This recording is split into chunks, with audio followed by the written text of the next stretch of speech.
If you like this channel and what I do here, please help to support my work by checking out one of my books, available from Lulu Publishing and Amazon.com. Thank you.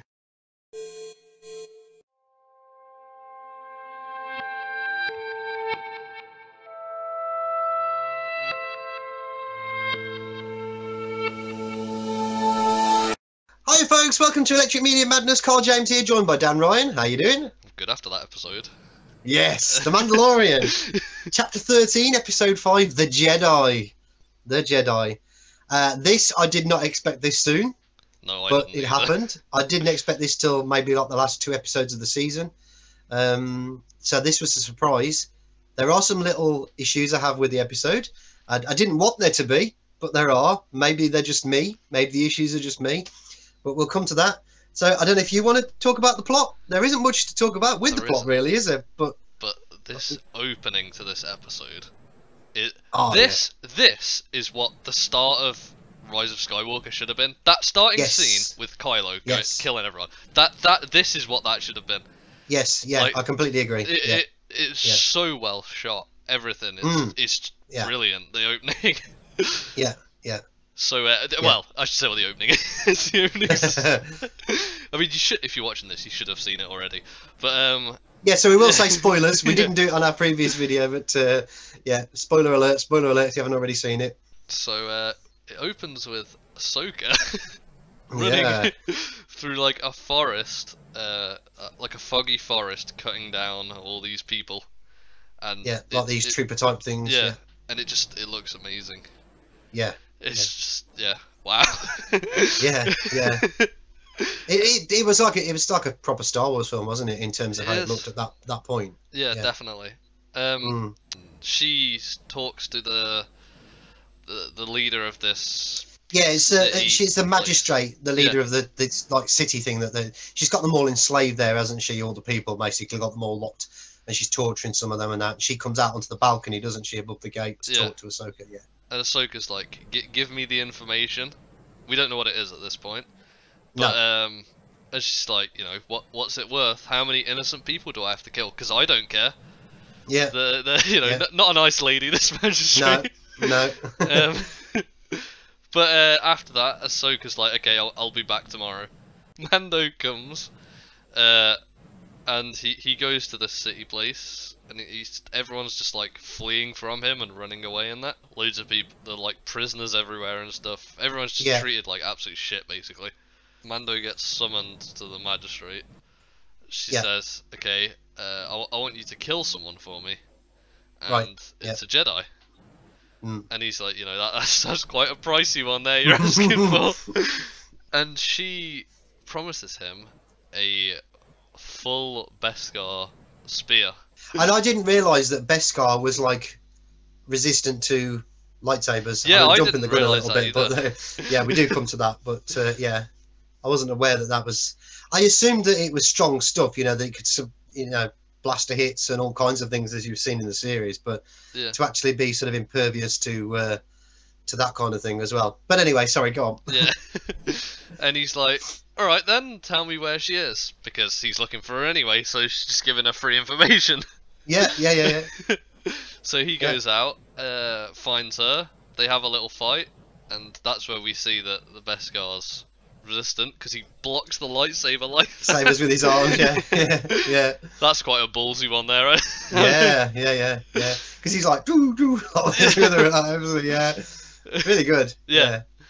And he starts talking to her and that, and he says, you know, we have Baby Yoda, can you train him and that? And we get Baby Yoda's name. Yes, we do. Can't even say it without laughing. What a name. Grogu. Grogu. Like goo. Honestly, it's his visage, doesn't it? Yeah. They could have picked a better name, honestly. Yeah. Grogu. I'm still going to keep calling him Baby Yoda. I can't. Everyone is. No one's going to call him. No, they're not going to call him Grogu. I love Grogu. Grogu. They're just going to say, I love Baby Yoda. They do a little bit of force training, trying to pass a ball back to each other. But Baby Yoda's very stubborn.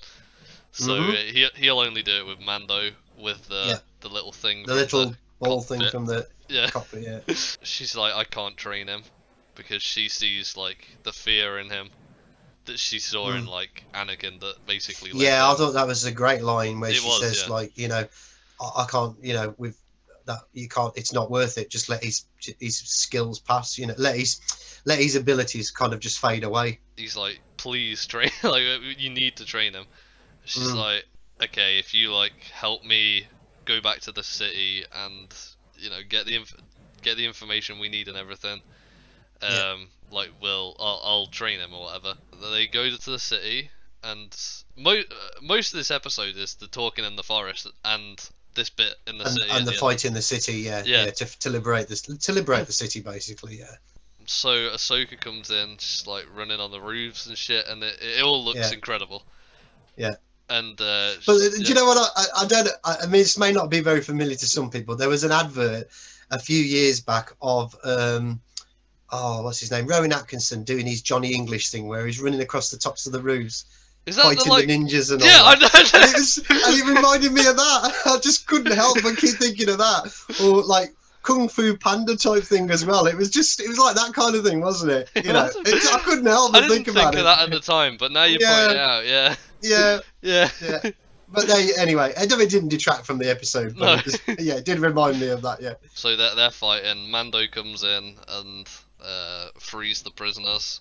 Ahsoka goes off and fights with the magistrate with a spear. Yeah. This like Western kind of standoff with Mando and the other. He's like an ex-military soldier, isn't he? Who's been like hired by the magistrate for the town to protect the town and that.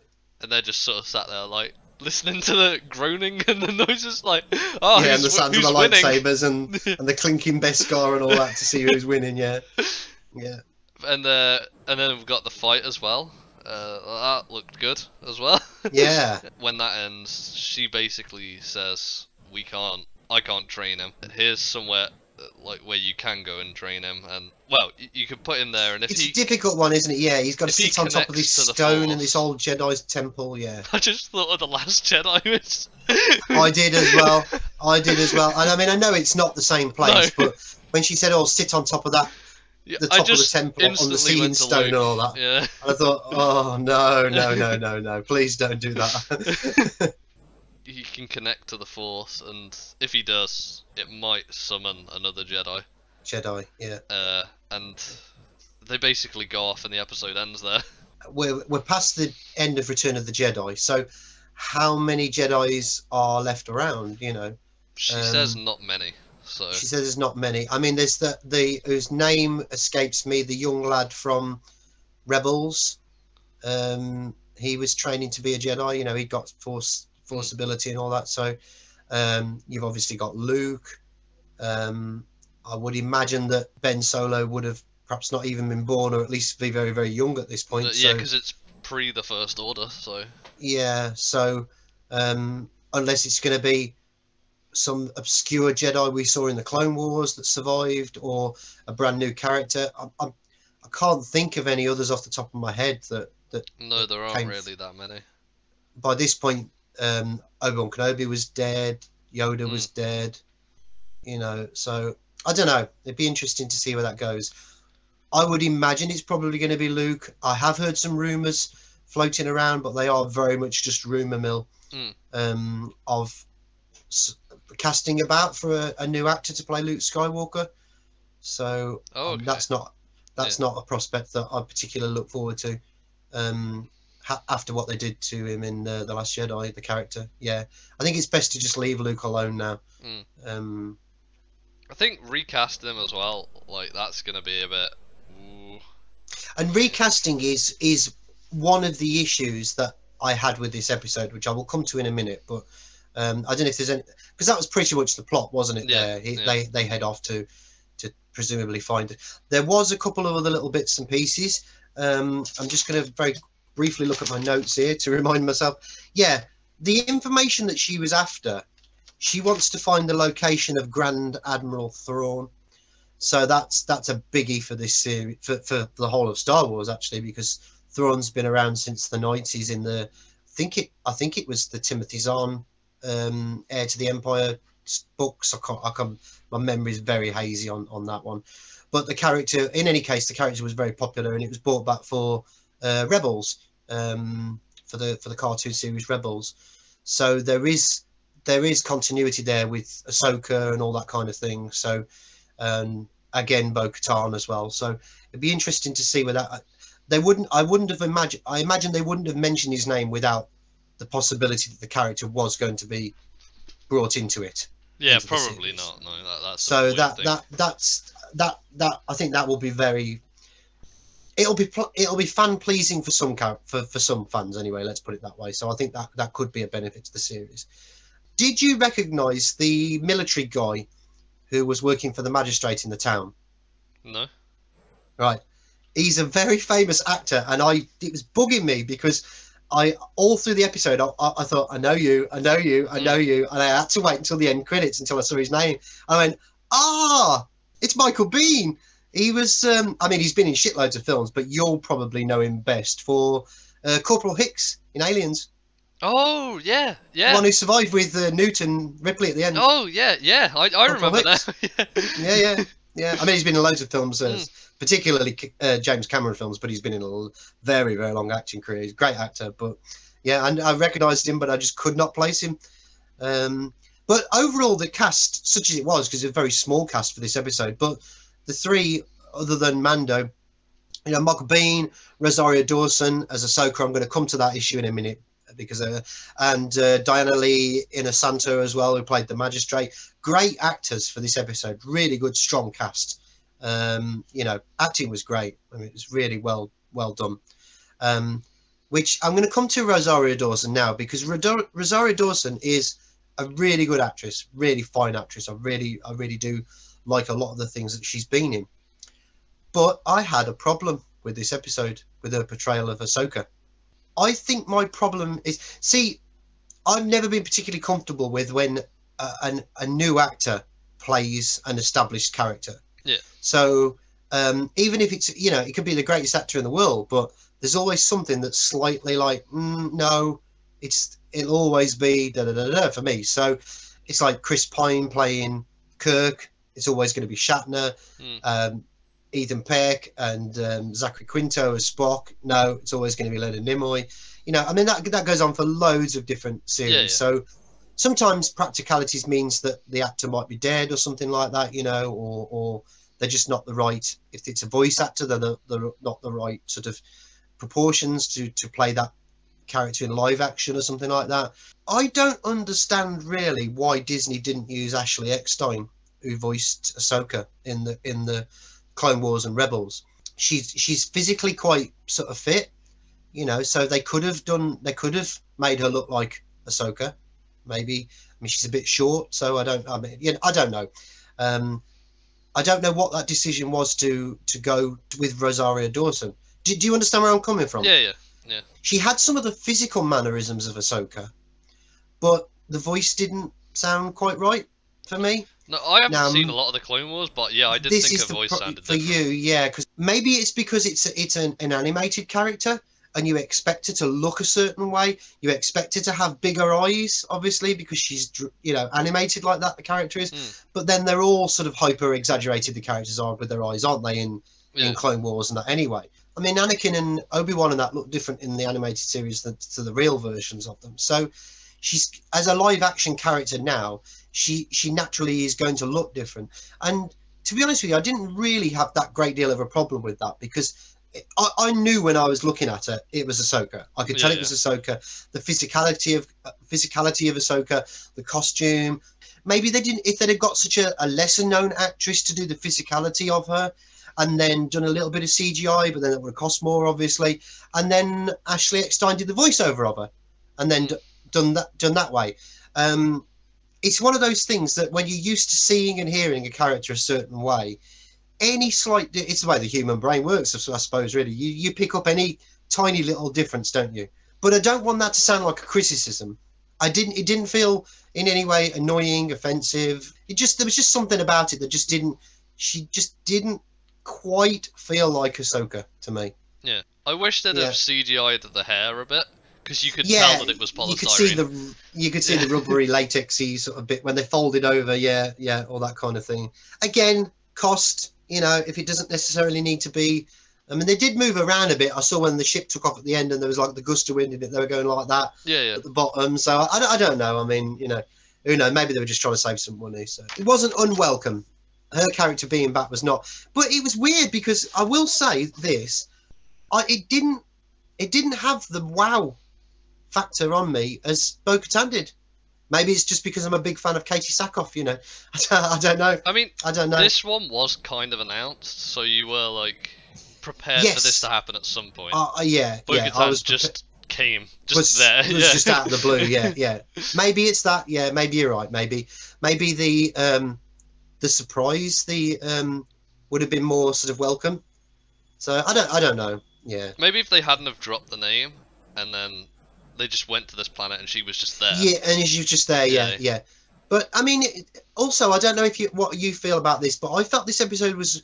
I know there was a lot of action in it, but it felt more low key action to the last two episodes. Yeah. Because you haven't reviewed the previous episode with me, but I'm assuming you did enjoy the previous episode. Yeah.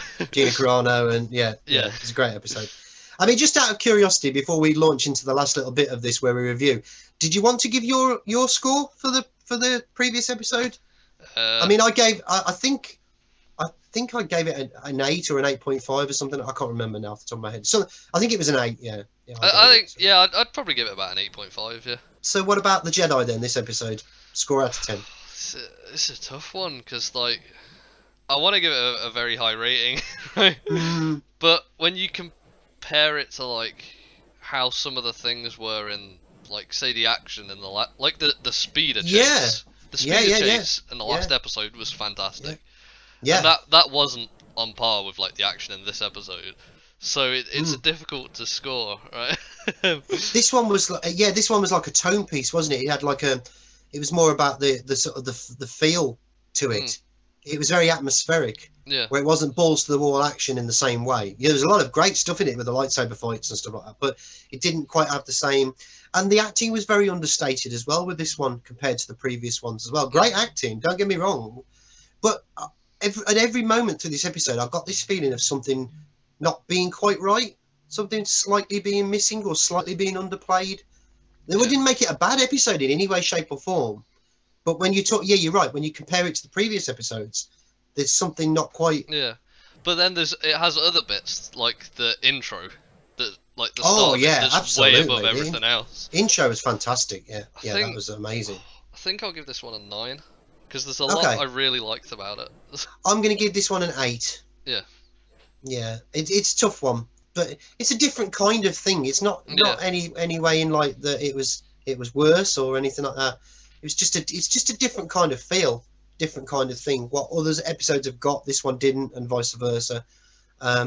Still great to see Ahsoka back, but now in live action form. I prefer the animated version of the character at this point in time. It's a difficult judgment to make because it's only one episode I've seen her in it. We don't know when she's going to be back, if she's even going to come back again, the character. I'm assuming she will come back at some point. It's a lot of effort to go through to only bring her for one episode. Yeah. Even if it's not this season, I imagine she'll be back again at some point. Because she does a sterling job, doesn't she? She really does play it really well. And lots of beats there, lots of the way she holds herself, the way she holds her, the way she grins, the smile, and the intonation of the way she says certain things sometimes, the way she holds her arms underneath her cloak and all that kind of thing. That is absolutely 100% bang on Ahsoka, that is. That's you can tell they've definitely researched the character well. You can tell she's done her work, which is unlike certain people who get cast in prominent fan favourite roles in things. You know, they don't even bother to watch what that character's been for a long time. Doctor Who. Yeah. I knew you'd agree with me on that one. I knew you'd know what I was talking about. But there you go. Yeah, but she's done the work, and it's a great job. So thank you very much for joining us today again for The Mandalorian. And please like, share, subscribe if you can. Again, as always, we truly appreciate it. And Dan and I will see you again very, very soon. Take care for now. Goodbye.